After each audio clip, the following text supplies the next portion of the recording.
Hello and welcome back to my channel. My name's Kaylee and today we're going to read some Book of the Month books.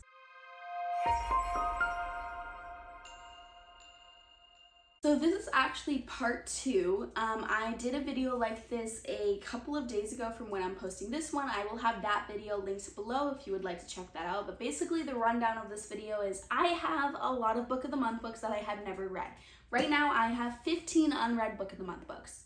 I know, it's bad, I know.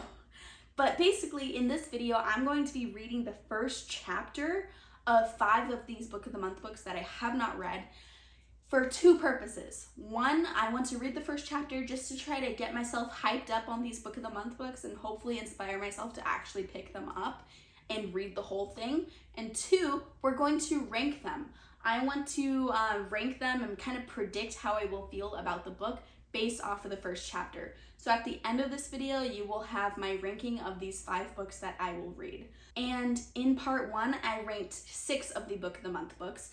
In this video, I will be ranking 5 of them, and then there will be a part 3 where I rank my last 5.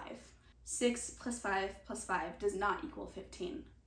I have 16 Book of the Month books. I don't know why I thought I had 15. I have 16, that's worse.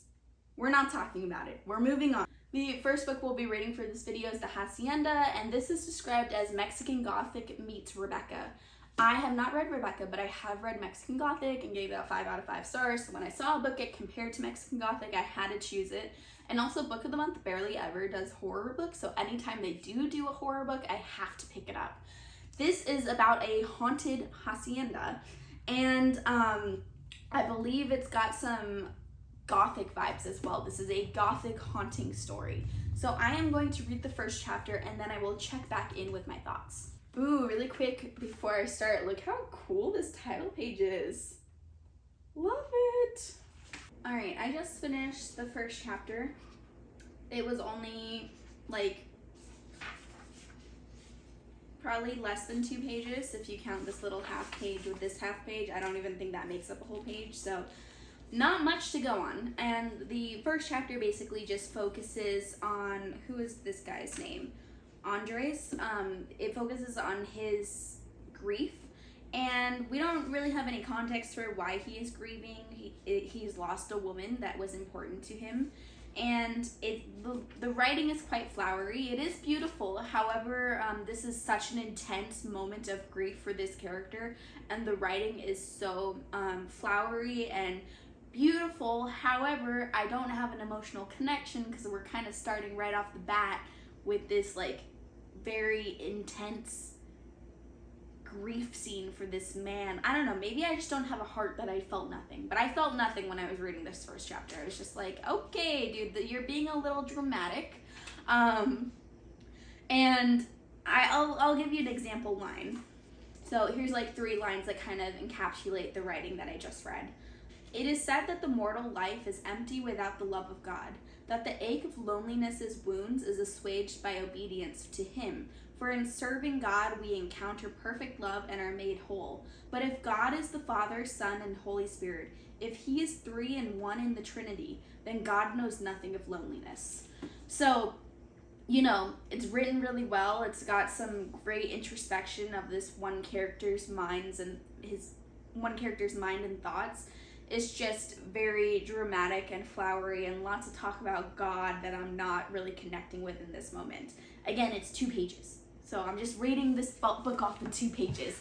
And so far, I'm not really into it. So we're probably going to be placing this one quite low in the pile.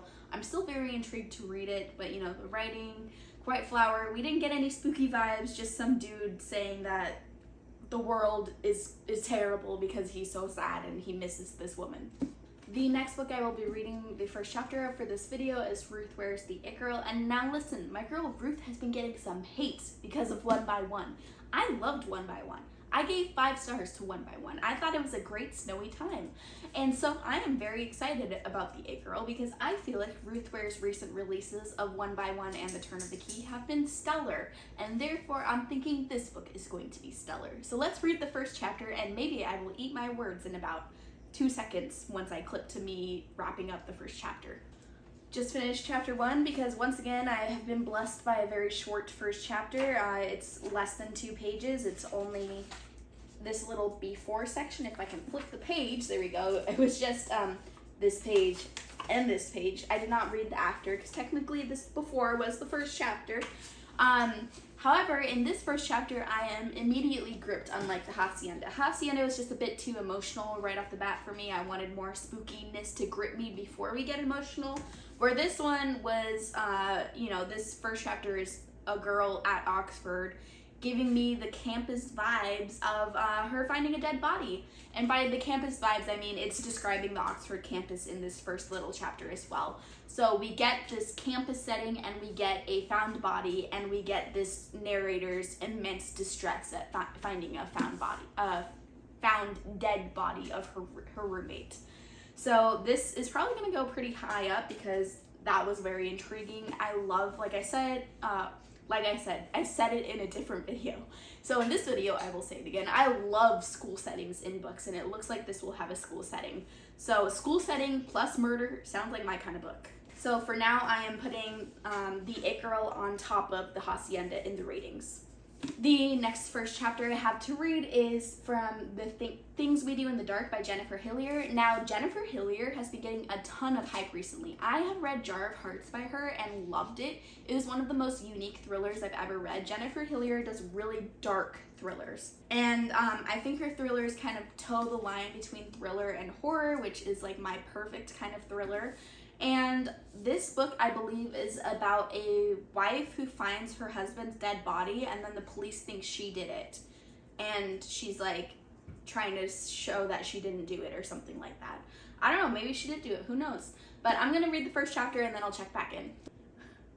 I need to check back in early because I just read the first sentence of this book. And this first sentence of the book is probably one of the best first sentences of a book I've ever read. Here it is. There's a time and a place for erect nipples, but the back of a Seattle police car definitely isn't it.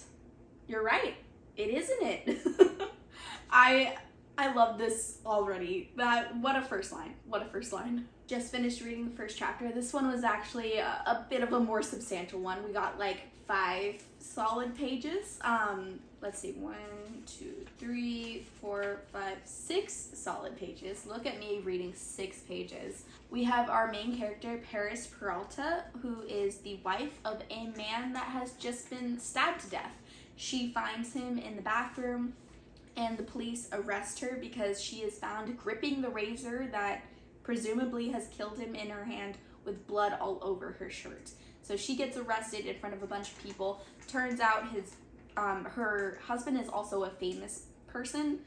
What does he do again? He's just some famous dude. I don't know if they actually talked about what he did in this first chapter, but she's concerned about the headlines because they are a famous couple, and therefore there's going to be tons of media coverage for this murder. And she's concerned because she is worried about her past coming back to haunt her. And she kind of mentioned it in this first chapter that the birthday that's on her official government ID is not her real birthday. So there's a lot of shady things in her past. I am immediately gripped by this first chapter. I mean, that first line kind of showed you how fun the writing is in this first chapter. And I want to know what this woman is hiding and if the woman really did kill her husband, because it's kind of unclear. She's just saying, oh, they all think I did it.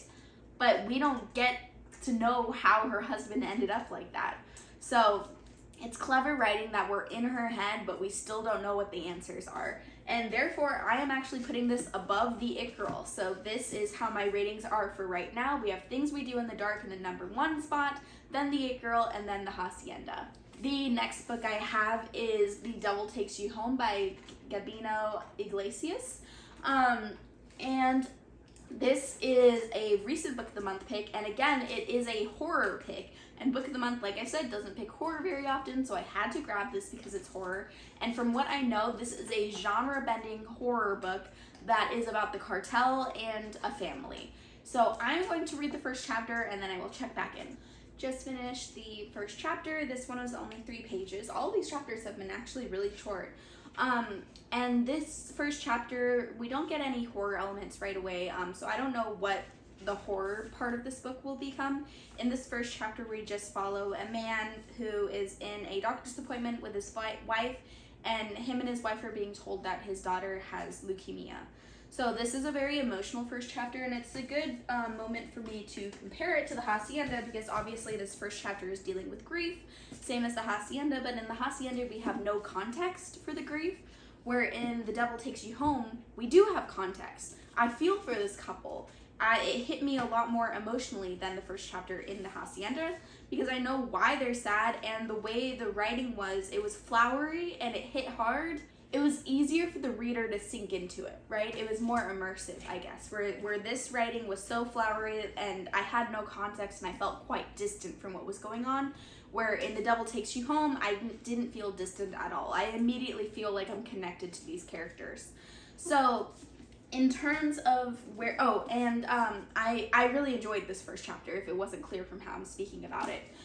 It was really sad, obviously. It's a very sad first chapter, but in 3 pages, I feel like I've already had some emotional impact from this story, and I want to see what's going on with his daughter and this man. And we can tell already that this story is going to talk about racial issues as well, because he mentions that because they have an accent, he thinks the daughter is being more he thinks the doctor is being more condescending to them. And so I can tell that this is going to talk about a lot of really important social issues that's going on in America, along with his daughter being sick, along with horror elements. It sounds like this book is going to be accomplishing a lot, and I'm excited to read that. And so I think I'm going to put The Devil Takes You Home right in between Things We Do in the Dark and The It Girl. It is still, it's above The It Girl, because I feel like The Devil Takes You Home, I feel more connected to the characters.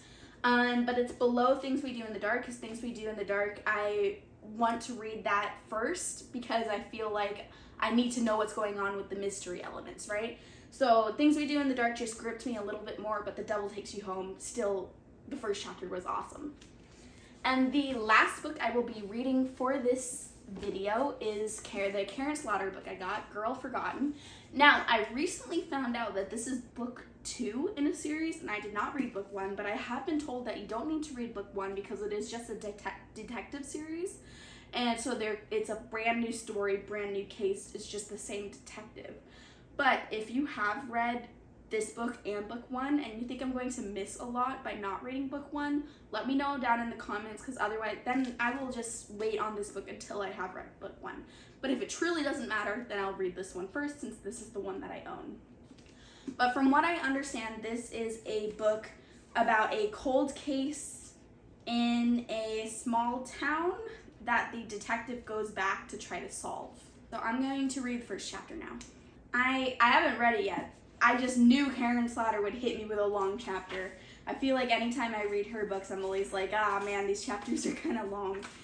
It doesn't matter, you know, they're the same length books overall, but I just like short chapters, especially in thrillers.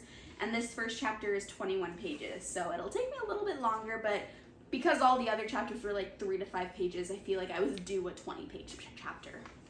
All right, I just finished the first chapter, and I really liked it. This first chapter is set in the past, so this is going to be the cold case that the future timeline is investigating. I believe this is set in the 80s. Yeah, 1982. Sorry, my book is like so squeaky right now. I don't know if you could hear it. But anyways, this is following this chapter was following the life of this teenage girl, and she is pregnant, and everybody in her life is terrible. Every single person. Her parents are terrible.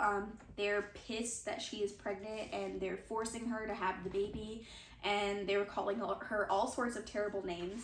She sneaks off to go to her school's prom while she's pregnant, and everyone at the school is terrible to her, including a teacher who like breaks her wrist.